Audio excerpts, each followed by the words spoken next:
Assalamualaikum warahmatullahi wabarakatuh.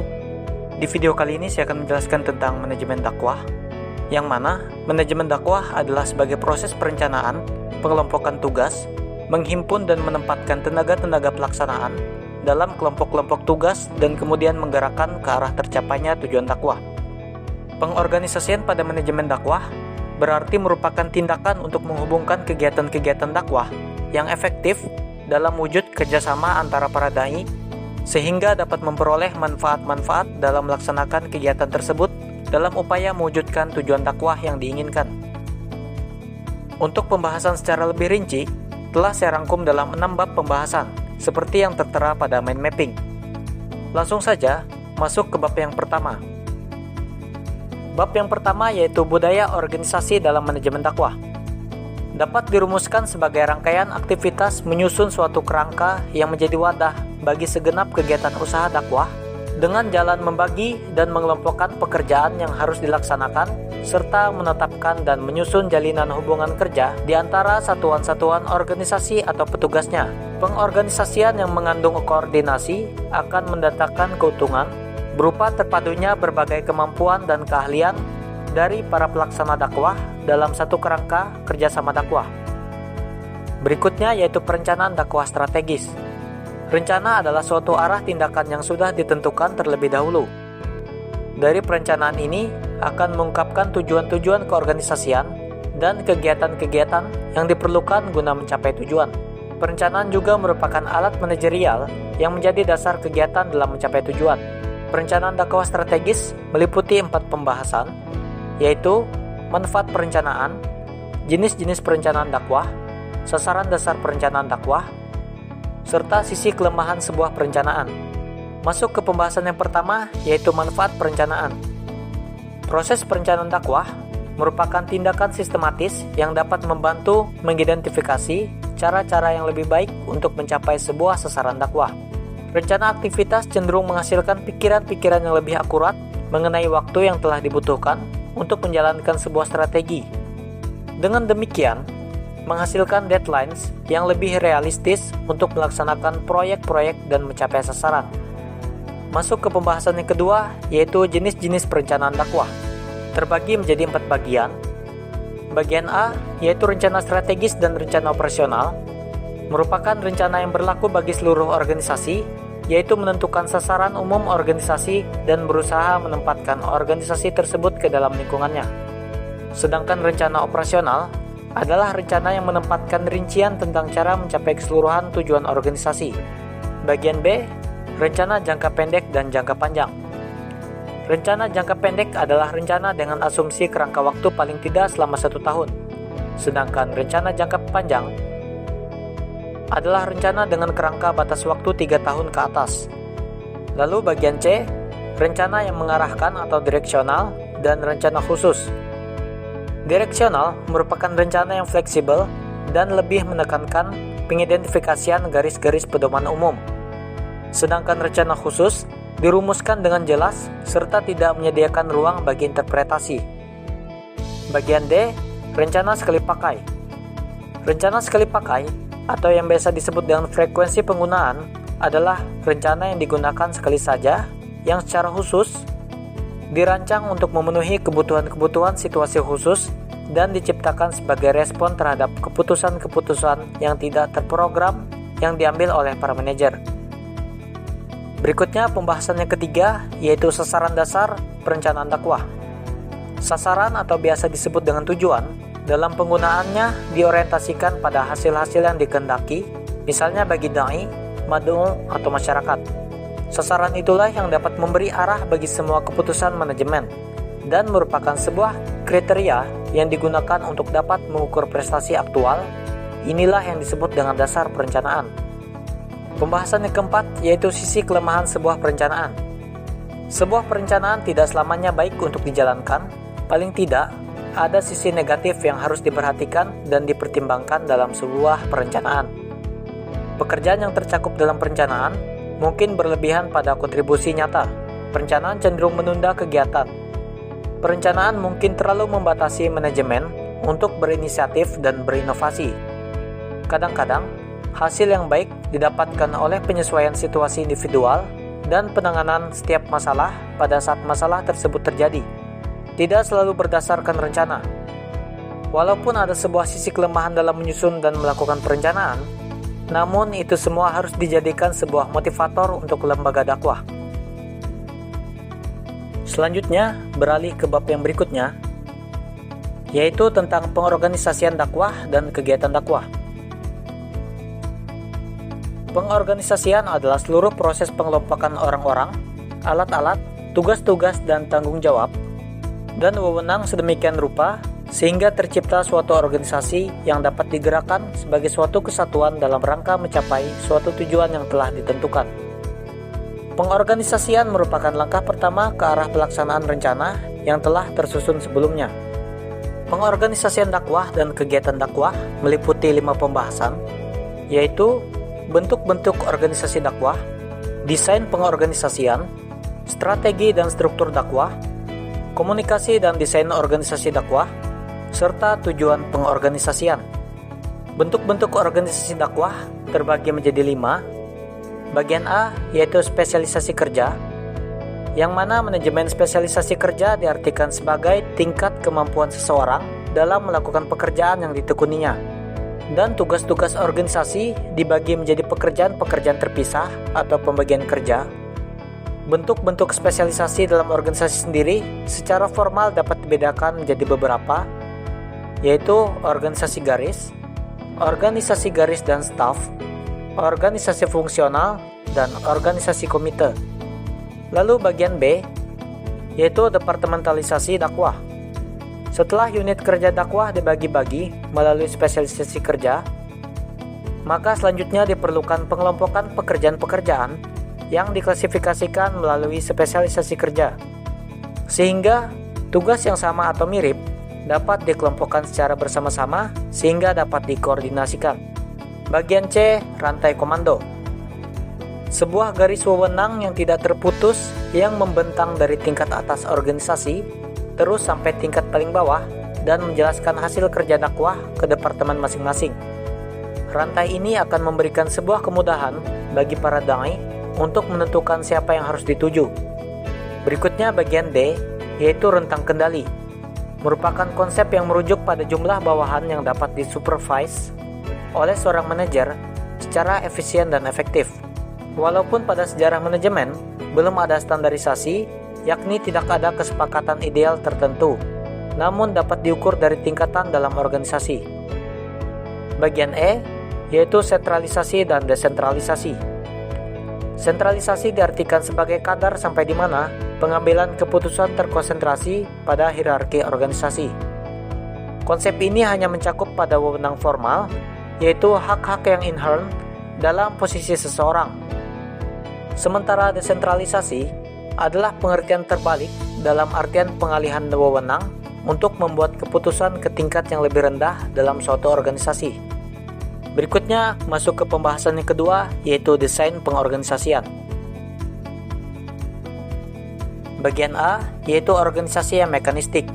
Sebuah struktur organisasi yang dicirikan oleh spesialisasi yang tinggi, departementalisasi yang luas, rentang kendali yang sempit, normalisasi yang tinggi, jaringan informasi yang tertulis, dan partisipasi yang kecil dalam pengambilan keputusan dan pekerjaan di bawahnya.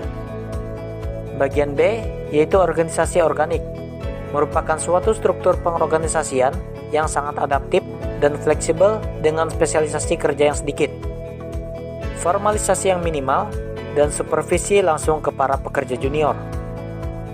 Berikutnya pembahasan yang ketiga, yaitu strategi dan struktur dakwah. Struktur organisasi dakwah adalah sarana untuk menolong para manajer dakwah dirumuskan dari strategi organisasi. Tegasnya, struktur organisasi dakwah harus mengikuti strategi dakwah. Adapun unsur-unsur strategi dan struktur dalam organisasi dakwah yaitu inovasi para pelaku dakwah yang akan mencerminkan usaha organisasi mengejar inovasi menghadapi mad'u, dan minimalisasi biaya yang mencerminkan usaha organisasi untuk melakukan pengendalian biaya secara ketat dalam aktivitas dakwah. Masuk ke pembahasan yang keempat, yaitu komunikasi dan desain organisasi dakwah. Penggunaan teknologi informasi sangat mempengaruhi cara anggota organisasi dakwah dalam berkomunikasi, menyampaikan informasi, dan dalam melaksanakan aktivitas. Komunikasi dan pertukaran informasi di antara para anggota organisasi tidak lagi dibatasi oleh ruang dan waktu. Kondisi ini berarti bahwa organisasi dakwah tidak lagi harus dalam struktur hanya untuk menopang dan mempermudah arus informasi, dan kegiatan kerja dakwah horizontal dan vertikal. Masuk ke pembahasan yang kelima, yaitu tujuan pengorganisasian. Pengorganisasian itu memiliki arti penting bagi proses dakwah. Dengan pengorganisasian, rencana dakwah akan lebih mudah diaplikasikan, serta mempermudah berbagai kegiatan mengkoordinasikan tugas organisasi dakwah, seperti mengelompokkan pekerjaan-pekerjaan dakwah dalam unit, membangun hubungan di kalangan dai, baik secara individual, kelompok, maupun departemen, menetapkan garis-garis wewenang formal, serta dapat menyalurkan kegiatan-kegiatan dakwah secara logis dan sistematis. Lalu, berikutnya kita masuk ke bab yang selanjutnya, yaitu uraian pekerjaan dan hierarki kerja. Job description atau uraian jabatan atau gambaran tugas adalah suatu pernyataan tertulis yang berisi tujuan dari dibentuknya suatu jabatan atau tugas. Apabila job description telah tersusun dengan baik, maka spesifikasi jabatan akan mulai dikembangkan. Uraian pekerjaan dan hierarki kerja ini mencakup 3 pembahasan, yaitu manajemen puncak, manajemen tingkat menengah, dan manajemen tingkat lini pertama. Langsung saja masuk ke pembahasan yang pertama, yaitu manajemen puncak. Manajemen puncak atau top level manajemen merupakan tingkat manajemen paling atas dan juga mempunyai otoritas yang paling tinggi pada suatu organisasi serta memiliki tanggung jawab langsung kepada pemimpin organisasi. Terdapat beberapa peran dan tugas diantaranya menentukan tujuan organisasi. Manajemen tingkat atas ini akan bertugas dalam merumuskan tujuan utama dalam suatu organisasi, lalu membuat kerangka kebijakan dan rencana untuk mencapai tujuan utama organisasi yang telah ditetapkan, mengorganisir seluruh kegiatan dan pekerjaan yang nantinya akan dilakukan oleh manajer yang ada di tingkat menengah, mengumpulkan dan juga mengatur seluruh sumber daya organisasi, memiliki tanggung jawab penuh atas kelangsungan dan perkembangan organisasi dakwah. Selanjutnya masuk ke pembahasan yang kedua, yaitu manajemen tingkat menengah. Manajemen tingkat menengah memiliki posisi tengah dari hierarki manajemen pada suatu organisasi. Manajemen menengah ditunjuk langsung oleh manajemen puncak. Tugas dan tanggung jawabnya pun sudah ditentukan oleh manajemen puncak. Manajemen tingkat menengah akan memimpin dan mengarahkan seluruh kegiatan manajer yang ada di bawahnya. Beberapa contoh tugasnya sebagai berikut: merealisasikan seluruh kebijakan yang disusun oleh pihak manajemen puncak dan menjelaskannya pada manajemen yang berada di bawahnya. Mengorganisir seluruh kegiatan agar bisa melakukan seluruh rencana dan juga kebijakan yang sudah ditetapkan. Merekrut, menyeleksi, dan menempatkan bawahan yang memang dibutuhkan oleh organisasi, serta memberikan motivasi pada bawahan untuk bisa melakukan yang terbaik. Lalu berikutnya pembahasan yang ketiga, yaitu manajemen tingkat lini pertama. Manajemen lini pertama atau low level management adalah tingkatan manajemen yang berada paling rendah dalam suatu organisasi. Tugas mereka adalah memimpin dan menguasai performa tenaga kerja operasional. Oleh karena itu, manajemen tingkat pertama ini akan lebih mengandalkan kemampuan teknikal dan kemampuan komunikasinya. Adapun tugas dan fungsi dari manajemen tingkat pertama seperti mempelajari dan memahami seluruh masalah serta keluh kesah para pekerja operasional sebelum pada akhirnya dilaporkan pada manajemen tingkat menengah, mampu menjaga kondisi kerja yang baik dan mampu menjaga hubungan kerja yang sehat antara atasan dan bawahan, menyediakan fasilitas lingkungan kerja yang aman dan sehat untuk para bawahan, serta meminimalisir pemborosan suatu sumber daya organisasi. Lalu masuk ke bab yang berikutnya, yaitu kewenangan dan tanggung jawab. Wewenang didapat oleh seseorang di dalam suatu organisasi karena jabatannya, sedangkan tanggung jawab adalah suatu bentuk obligasi dari seseorang yang memiliki kewenangan karena jabatannya. Dalam kata lain, jika kewenangan merupakan kekuasaan untuk melakukan sesuatu, maka tanggung jawab justru memberikan arah untuk apa dan kemana semestinya kekuasaan dipergunakan. Kewenangan dan tanggung jawab ini terbagi menjadi 3 pembahasan, yaitu jenis-jenis wewenang, batas-batas wewenang, dan ragam bentuk tanggung jawab. Masuk ke pembahasan yang pertama, yaitu jenis-jenis wewenang. Terbagi menjadi 3 jenis. Yang pertama yaitu wewenang lini. Wewenang manajer yang bertanggung jawab langsung diwujudkan dalam perintah secara langsung sebagai rantai komando organisasi. Diturunkan ke bawah melalui tingkatan organisasi untuk mencapai sasaran organisasi. Jenis yang kedua yaitu wewenang staf, merupakan hak yang dimiliki oleh para staf atau para spesialis untuk memberi saran, rekomendasi, atau konsultasi kepada personalia lini. Hal ini tidak berarti staf mempunyai wewenang memerintah lini untuk mengerjakan sesuatu, hanya sebatas memberi saran, rekomendasi, atau konsultasi. Jenis yang ketiga yaitu wewenang fungsional. Wewenang anggota staf departemen untuk mengendalikan aktivitas departemen lain karena berkaitan dengan tanggung jawab staf spesifik, bila dilimpahi wewenang fungsional oleh manajemen puncak. Pembahasan yang kedua yaitu batas-batas wewenang. Pemimpin berdasarkan wewenang yang dimilikinya berhak memberikan perintah kepada bawahannya untuk berbuat dan atau tidak berbuat sesuatu.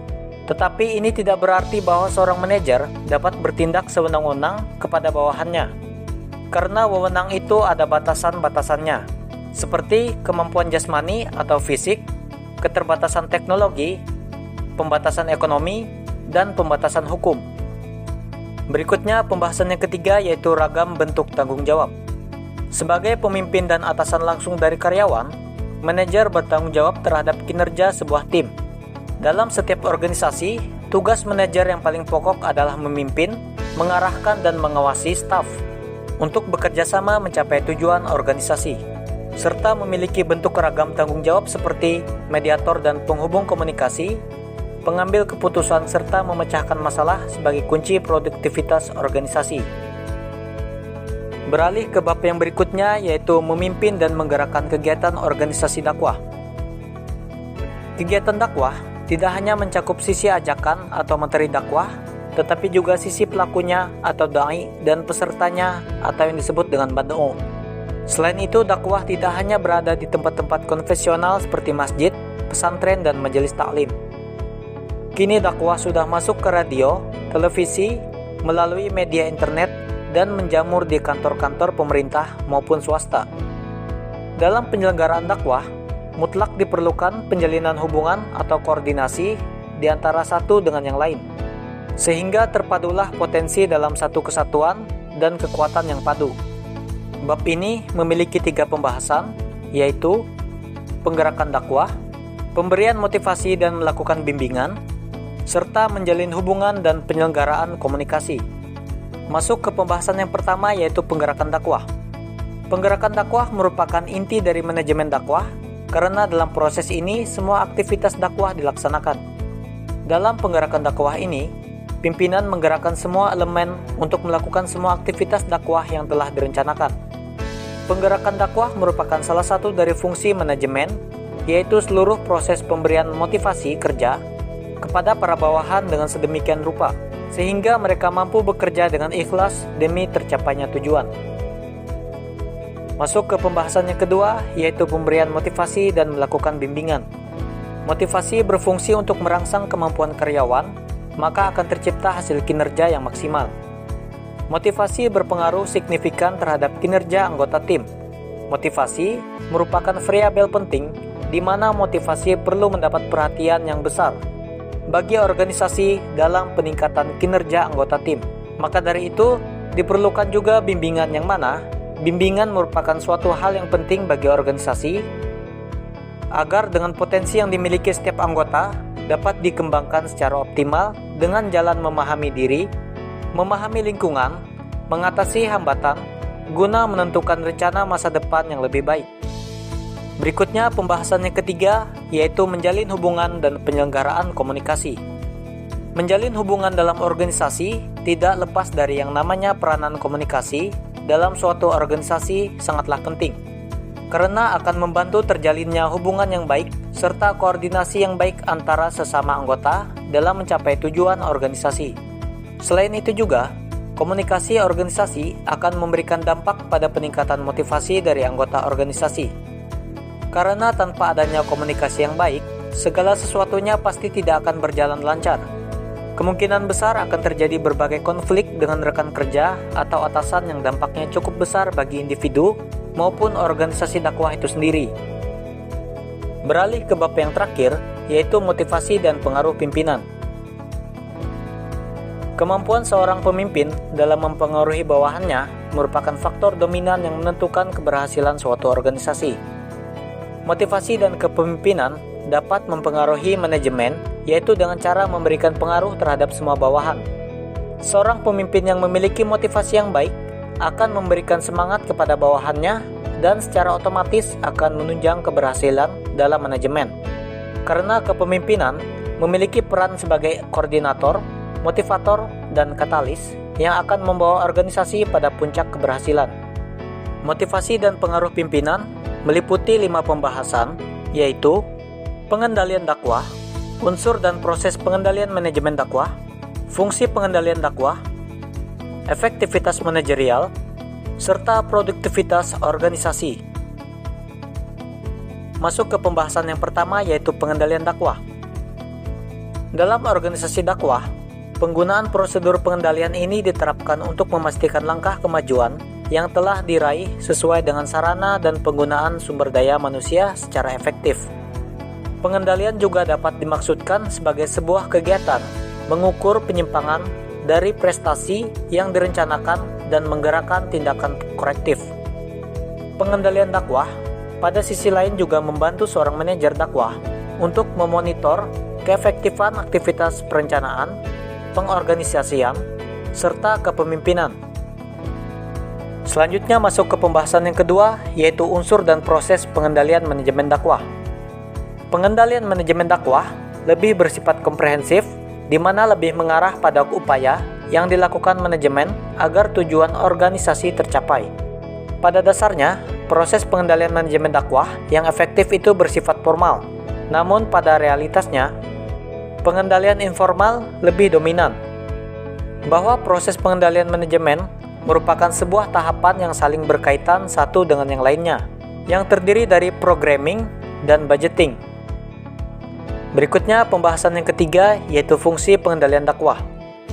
Pengendalian manajemen dakwah dikonsentrasikan pada pelaksanaan aktivitas, tugas-tugas dakwah yang sedang berlangsung maupun yang telah selesai dilakukan.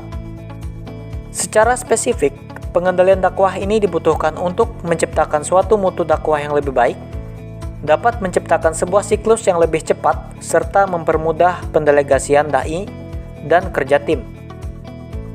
Berikutnya, pembahasan yang keempat, yaitu efektivitas manajerial. Secara umum, manajemen dakwah yang efektif itu harus dapat melakukan hal-hal antara lain, dapat menentukan visi, misi, dan sasaran jangka panjang dakwah, membuat rencana tahapan yang realistis dengan pengukuran kualitas pelaksanaan misi dakwah dalam yang berkesinambungan, mengembangkan kreativitas dan daya inovasi sumber daya manusia atau dai, pemberdayaan dan peningkatan motivasi, serta kualitas kinerjanya. Beralih ke pembahasan yang kelima dan yang terakhir, yaitu produktivitas organisasi. Produktivitas dakwah ini dapat diartikan sebagai kualitas strategi dakwah yang perlu untuk ditingkatkan agar dapat mendorong gerak organisasi itu sendiri. Prinsip-prinsip umum tersebut yang perlu diperhatikan dalam hal ini yaitu kualitas dari kepemimpinan yang memenuhi syarat, nilai dan perencanaan kualitas sudah diintegrasikan dalam strategi dakwah, memelihara sebuah kerjasama yang baik, serta pemberdayaan sebuah tanggung jawab dan wewenang.